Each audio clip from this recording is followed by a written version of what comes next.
In this video, we'll be discussing about different antimicrobial drugs which work by inhibiting protein synthesis. Several antimicrobial drugs, they work by inhibition of protein synthesis. Just to give some examples, aminoglycosides, they work by inhibiting protein synthesis in bacteria. Tetracyclines, they also work by inhibiting protein synthesis in bacteria. Chloramphenicol also works by inhibiting protein synthesis in bacteria. Then there are macrolide groups of drugs. They also have the same mechanism of inhibiting protein synthesis. So there are many drugs which inhibit protein synthesis in bacteria, but there are differences in the attachment or the site of action in the protein synthesis in bacteria among these antimicrobial drugs. So now we are going to discuss what are the differences in terms of the specific mechanism of action of these drugs when they inhibit the process of protein synthesis. So in order to understand the minute differences in terms of the mechanism of action, first we have to understand the process of formation of protein in bacteria. So diagrammatically, if carefully we try to understand the mechanism of protein synthesis in bacteria, so this is called as the mRNA. The protein synthesis happens in the ribosome. The ribosome has two subunits. The ribosome has two subunits. This subunit is 30S and this subunit is 50S ribosomal subunit. Now there are two sites in the ribosome. One site is called as the P site and the other is called as the A site. P site is called as the peptidyl site and A site is called as the acceptor site. So the nascent polypeptide chain, that means the amino acids which are already there, they are on the peptidyl site. 1, 2, 3. Let's, for example, 3 amino acids.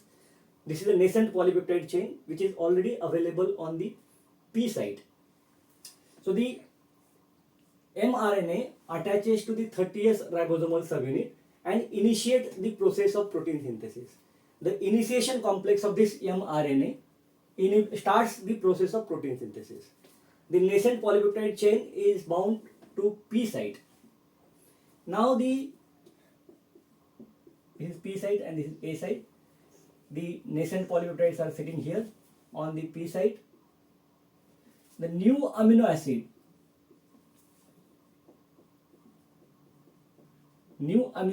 is transferred by the tRNA to the A site, and this new amino acid is complementary to the base sequence of the next codon. So codons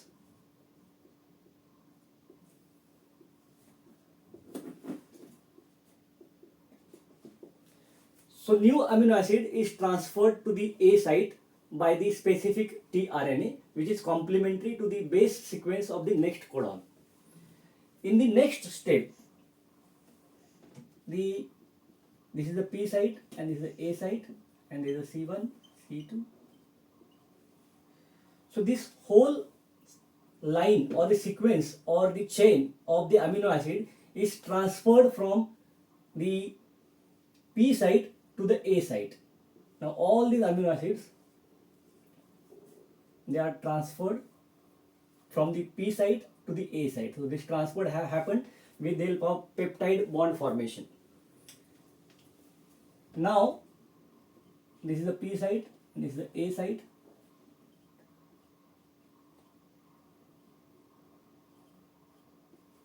So this whole sequence of the amino acid is now transferred from the A site to the P site. And now the next amino acid is ready to be brought. That will be amino acid number 5. So the ribosome moves along the process of mRNA and exposes next codon for the mRNA, next codon for the amino acid attachment. Now the termination complex of this mRNA is responsible for terminating the process of protein synthesis and the protein is released. So this is the overall process of the synthesis of protein in bacteria. Now let us understand where the antibacterial drugs will work. The site number 1 is here. Site number 1 is here. Site number 2 is here. Site number 3 is here. And site number 4 is here. So let us now discuss about which are the drugs which work on site number 1 and what do they do. The drugs which work on site number 1 are aminoglycosides.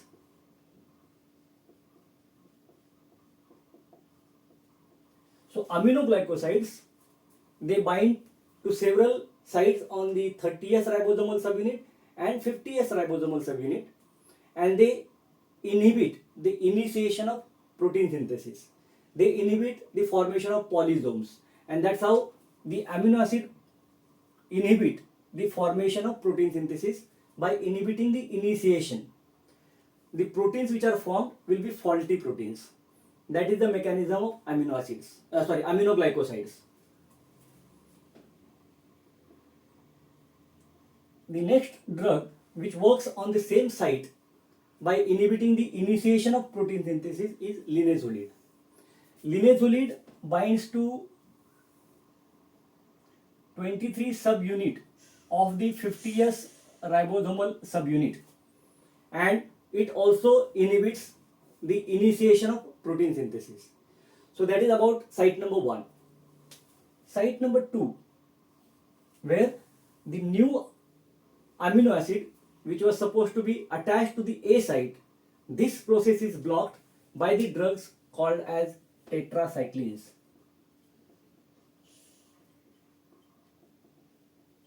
So tetracyclines, they bind to 30th ribosomal subunit and they inhibit the binding of the new amino acid on the acceptor site and the protein synthesis is inhibited.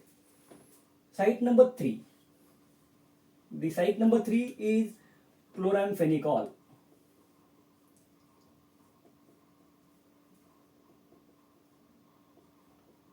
Chloramphenicol binds to 50th ribosomal subunit and it prevents the transfer of the elongated amino acid chain from the P site to the A site, the peptide bond formation.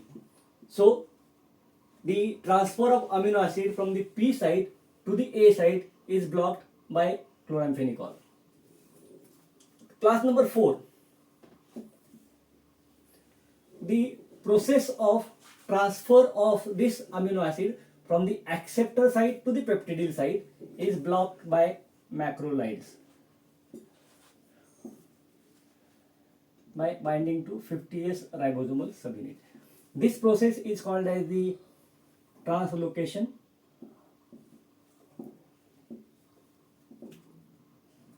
and this process is called as the chain elongation.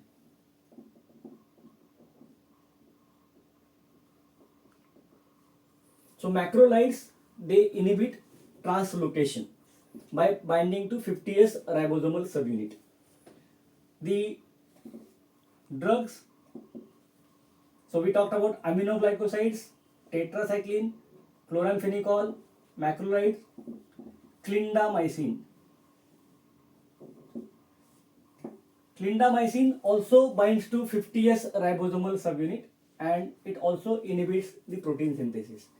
One more drug is quinapristine and dalfopristine that also works by inhibiting protein synthesis. So there are several drugs which work by the process of inhibition of protein synthesis. Now to make an analogy, so you can remember this mRNA, this is binding to the 30th ribosomal subunit. The initiation complex of mRNA is responsible for starting the protein synthesis. The nascent polypeptide chain is bound to the P site on the 50th ribosomal subunit. Next amino acid is brought by the specific tRNA and this amino acid is complementary to the base sequence of the next codon. Then the whole amino acid sequence which is there on the P site is transferred to the A site. Then in the next step of translocation, the polypeptide chain is transferred from here to the peptidyl site, and the ribosome will move along the process of mRNA, and it will expose the next codon for the attachment of amino acid. So drugs like aminoglycoside, tetracycline, chloramphenicol, macrolide, clindamycin, linezolid, they work on the process of protein synthesis, and these are the specific site number 1, 2, 3 and 4 where the drugs will be acting and inhibiting the protein synthesis. Thank you.